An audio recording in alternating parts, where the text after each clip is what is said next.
January the 2nd, 1971. 80,000 fans, the biggest derby in British football, Rangers versus Celtic, the Old Firm. The final whistle blows, fans begin to leave, and then, screaming, metal twisting, bodies falling, Stairway 13. In 6 minutes, 66 people, many of them children, died in one of the worst tragedies in sports history. For 55 years, the world believed a lie about what caused this disaster. A myth so persistent that even survivors repeated it. A story about a late goal, fans running backward, chaos colliding on the stairs. But the truth is far worse. Because it means what happened on January 2nd, 1971, could have happened at any stadium, at any match, to any of us. Today, January the 2nd, 2026, marks 55 years since the Ibrox disaster. The day football cried. The day Glasgow mourned as one. The day that changed stadium safety forever. Before I reveal what really happened on Stairway 13 and why the myth persisted for decades, you need to subscribe to Cyberboot. Because what you're about to witness isn't just history. It's a reminder that every safety regulation in every stadium you've ever visited was written in blood. This is the story of the 66 and the legacy they left behind. Welcome back to Cyberboot, where we don't just cover football, we honor its history, remember its tragedies, and understand the lessons that shape the sport we love today. Today's story is about loss, about a day that should have been a celebration. New Year's derby, fierce rivalry, 80,000 passionate fans, that became a nightmare no one could have predicted. January 2nd, 1971, Ibrox Stadium, Glasgow, Scotland. If you're under 50 years old, you might not know this story. If you're from outside the UK, you might have never heard the name Ibrox Disaster. But if you've ever sat in a modern football stadium with cushioned seats, clear sightlines, and wide, well-lit exits, you owe your safety to what happened on this day. Because before Ibrox, stadiums were death traps, standing terraces packed with 30,000 people. Narrow staircases with no crowd control, steel barriers that looked strong but crumpled under pressure like aluminum foil. And on January 2nd, 1971, all of those failures converged on Stairway 13. 66 people died. The youngest was 9 years old. 5 of the victims were from the same family. But here's what makes this story even more tragic. For decades, people believed the disaster was caused by fans panicking and running the wrong direction after a late goal. That myth, repeated in newspapers, documentaries, and even by some survivors, protected the real culprits, the stadium owners, the regulators, and the system that allowed unsafe structures to operate for profit. The truth didn't come out until years later. And when it did, it changed football forever. This is the story of Stairway 13. The myth that covered up the truth. And the 66 souls who forced the world to make stadiums safe. Let's begin in the atmosphere of January 2nd, 1971. A day that started with hope and ended in horror. January 2nd, 1971. Glasgow, Scotland, 2:45 p.m, the Old Firm derby, Rangers versus Celtic. The most intense rivalry in British football, perhaps in all of football. This isn't just a match. This is religion, politics, history, and pride colliding on a pitch. Protestant versus Catholic, blue versus green, Ibrox versus Celtic Park. 80,000 fans have packed into Ibrox Stadium. The atmosphere is electric, singing, chanting, flags waving. This is what football means in Glasgow. Rangers are wearing their iconic blue, Celtic in their green and white hoops. The match is tense, physical, tactical. Both teams desperate for bragging rights to start the new year. For 89 minutes, the match is tight. Then, in the 89th minute, Celtic scores. 1-0 Celtic. The away section erupts. The Rangers fans are silent, deflated. Some begin to leave early, unwilling to watch their rivals celebrate. But then, the 90th minute. Colin Stein, Rangers striker, equaliser. 1-1. Ibrox explodes. The Rangers fans who stayed roar in triumph, the ones who left early. Keep walking, they don't know, they're already on the stairs heading for the exits. Final whistle, the match ends 1-1, and that's when the nightmare begins. Stairway 13, One of 7 exit stairways at Ibrox, a steep, narrow passage that funnels tens of thousands of fans from the terraces down to the street level. It's 2:51 p.m. The match has just ended. Thousands of Rangers fans are descending Stairway 13, shoulder to shoulder. No space, no control. And then, someone stumbles. Just one person. Near the bottom of the stairs. A trip. A loss of balance. Nothing unusual in a crowded exit. But behind them, 10,000 people, all moving forward, all unaware. The person who stumbled falls. The person behind them trips over them, then the next person, then the next. And within seconds, a wave of falling bodies cascades up the stairway. But the crowd at the top doesn't know what's happening. They keep pushing forward, they can't stop. The pressure is too great, pressure. And the people in the middle, trapped between the fallen bodies below and the crushing crowd above, are crushed. The steel barriers, designed to hold back crowds, begin to bend, then buckle, then collapse. Bodies pile on top of bodies. 6, 7, 8 layers deep. People scream. But the crowd is so loud, so chaotic, no one hears. By the time police and emergency services realize what's happening, 6 minutes have passed. 6 minutes. That's all it took. When the bodies were finally untangled, when the barriers were lifted, when the counting began, 66 people were dead. Before we continue, I need to ask, have you ever been in a crowd so dense you couldn't move? Where you felt the pressure of bodies around you and realized, if something went wrong, you'd be helpless? Drop yes or no in the comments. Because understanding that feeling is the key to understanding what happened on Stairway 13. Let's talk about the 66. Because they weren't statistics, they were people. The youngest, Nigel Pickup, 9 years old. Nigel was from Liverpool. His family had moved to Scotland for work. He was a Rangers fan, excited to see his first Old Firm derby. He went to the match with his father. His father survived, Nigel did not. The McAdam family. 5 members of the same family died on Stairway 13. Grandfather, father, 3 brothers, all gone in 6 minutes. The teenagers, Charles Dugan, 31, Peter Easton, 13, Mason Phillip, 14, Brian Todd, 14, Douglas Morrison, 15. So many of the victims were young, children, teenagers, boys who should have grown up to take their own sons to matches. Families destroyed, futures erased. And here's the part that haunts me. They died doing what they loved. Supporting their team, celebrating a late equalizer, experiencing the joy of football.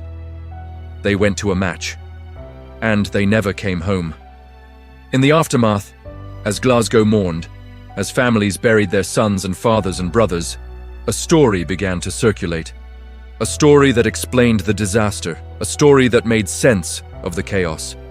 Fans leaving early heard the roar from the Colin Stein equalizer. They thought Rangers had scored. They tried to run back up the stairs to see the goal. They collided with fans still coming down. The two crowds crashed into each other, and the disaster happened. This story was everywhere. Newspapers printed it. Officials repeated it. Even some survivors believed it. And here's why the myth was so powerful. It made the disaster about human error. About fans making a bad decision in the heat of the moment. It meant no one was really to blame. Just football passion gone wrong. But the myth was a lie. And the truth was far more damning. The official inquiry. In the months following the disaster, the UK government launched a formal inquiry led by Lord Wheatley, a Scottish judge. His mission: determine exactly what caused 66 people to die on Stairway 13. And what he found destroyed the myth completely. There was no evidence of fans running backward up the stairs. There was no collision of two opposing crowds. Everyone was moving in the same direction, downward, toward the exits. The disaster was caused by a stumble. One person losing their balance near the bottom of the stairs. And because the crowd was so dense, so uncontrolled, that single stumble triggered a domino effect. Person falls, next person trips, next person crushed. Wave of bodies cascading backward. And the people at the top? They had no idea. They kept pushing forward because they couldn't stop. But here's the part that makes this a crime, not just a tragedy. Lord Wheatley's inquiry revealed that Stairway 13 was a death trap by design. The gradient was 1 in 2 in some sections, almost a 50-degree angle. Modern safety standards require no more than 1 in 3. Too narrow. The stairway was only 10 feet wide at its narrowest point. 10,000 people trying to funnel through a 10-foot wide passage. Weak barriers. The steel barriers were designed to look strong, but were never tested under crowd pressure. When the crush happened, they crumpled like paper, allowing bodies to pile even deeper. No crowd control. There were no stewards, no police, no system to regulate the flow of fans exiting. It was just a free-for-all. And here's the most damning part. This wasn't the first time. Stairway 13 had seen previous incidents. 1961. 2 people died in a crush on the same stairway. 1967. Multiple injuries reported after a near crush. 1969. Another crush, more injuries. The stadium owners knew Stairway 13 was dangerous. They'd been warned. They'd seen people die, and they did nothing. Why? Because fixing it would cost money. Because the stadium was profitable as is. Because they prioritized profit over safety. 66 people died because a stadium owner didn't want to spend money on safer stairs. That's the truth. That's what the inquiry found. And that's why the myth persisted for so long. Because the truth was too uncomfortable. It meant someone was responsible. It meant this could have been prevented. Here's my question for you. When corporations prioritize profit over safety, and people die as a result, should the executives face criminal charges? Drop yes or no in the comments, because this question is at the heart of what happened at Ibrox. But out of tragedy came change. Real, lasting, life-saving change. The Safety of Sports Grounds Act, 1975. 4 years after the Ibrox disaster, the UK Parliament passed the Safety of Sports Grounds Act, the most comprehensive stadium safety legislation in the world at the time. The law required maximum capacity limits. No more unlimited crowds. Every stadium had to calculate safe capacity based on exits, sightlines, and crush risk. Structural inspections, annual safety checks by independent engineers, crowd control systems, stewards, barriers, and clear exit routes, all seater stadiums. Eventually, standing terraces were banned in the top divisions. This took until the 1990s after Hillsborough, but Ibrox planted the seed. Because of the 66 who died on January 2, 1971, thousands of lives have been saved in the decades since. Every time you sit in a cushioned seat with a clear view and an easy exit, you're benefiting from the legacy of Ibrox. Every time a stadium is inspected before a major match, that's because of the 66. Every time crowd control prevents a crush at a sold-out derby, that's because of the 66. A city united. And here's the part of the story that shows the best of football. Despite the fierce Rangers-Celtic rivalry, the day after the disaster, Glasgow mourned as one. Celtic's manager Jock Stein visited the hospitals to comfort the injured. Celtic players donated blood and helped with rescue efforts. The Celtic fans, who had been celebrating a draw just hours earlier, stood silent at vigils alongside Rangers fans. For one brief moment, the Old Firm rivalry stopped. The bitterness, the hatred, the sectarian divide, it all fell away. Because 66 people, fathers, sons, brothers, were gone. And that was bigger than football. Today, January 2nd, 2026, at Ibrox Stadium, there will be a memorial service. 55 years later, the names of the 66 are still read aloud. Wreaths are laid. Fans from both Rangers and Celtic attend. Because the Ibrox disaster isn't a Rangers tragedy, it's a football tragedy. And every year, on January 2nd, we remember. So what do we learn from Ibrox? What does this 55-year-old tragedy teach us today? Lesson 1. Safety is not negotiable. Profit, atmosphere, tradition. None of it matters if people aren't safe. The Ibrox disaster proved that cutting corners on safety doesn't just risk injury, it kills. Lesson 2. Regulation saves lives. Some people complain about modern stadium regulations. Why can't we have standing terraces anymore? Why are tickets so expensive? Why is capacity limited? The answer is written in the names of 66 people who died because there weren't regulations. Lesson 3. Rivalries have limits. Football is passion. football is tribalism. But when tragedy strikes, we're reminded that we're all human first. The Celtic fans who helped Rangers victims in 1971 understood that. And here's the final lesson, the one that matters most. We remember the 66 not to dwell on tragedy, but to honor their legacy. Every safe match we attend, every regulation that protects us, every crowd control system that prevents disaster. That's the 66 speaking to us from 1971 saying, "Don't let this happen again." And so far, we've listened. There hasn't been a disaster of Ibrox's scale in British football since. That's the legacy. That's the victory pulled from tragedy. Final question. Have you ever been to a memorial for a football tragedy? Ibrox, Hillsborough, Heysel, Bradford, Superga? Or do you think we should do more to remember these events? Drop bin or should do more in the comments. Let's honor these stories together. 55 years ago today, 66 people went to a football match and never came home. Nigel Pickup, 9 years old. The McAdam family, 5 members, gone. Teenagers who never became men.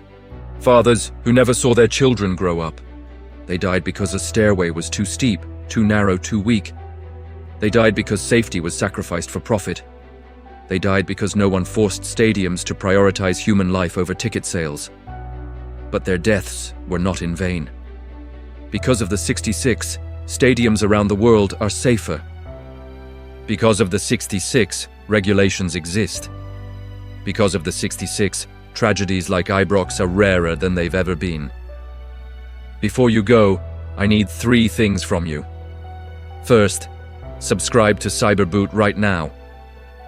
We tell the stories that shaped football, the tragedies, the triumphs, the lessons we must never forget. If you believe football history matters, this is your home. Second, hit that like button to honor the 66. Your engagement tells YouTube that stories like this deserve to be told, that history matters. Third, get into the comments and answer the 3 questions I asked. Have you ever been in a dangerously crowded space? Yes or no? Should executives face criminal charges when profit over safety kills? Yes or no? Have you attended a memorial, or should we do more to remember? Been or should do more? This is your community. Let's remember together. Today, January the 2nd, 2026, at Ibrox Stadium, 66 names will be read aloud. Wreaths will be laid. Fans will stand in silence. And we will remember, not with anger, not with bitterness, but with gratitude, that their deaths forced the world to change. That every safe match we attend is a tribute to them. Rest in peace, the 66. Your legacy is every safe stadium in the world. This has been Cyberboot. Remember the past, honor the fallen, and never take safety for granted. We are the 66. Subscribe to Cyberboot, where football history lives forever.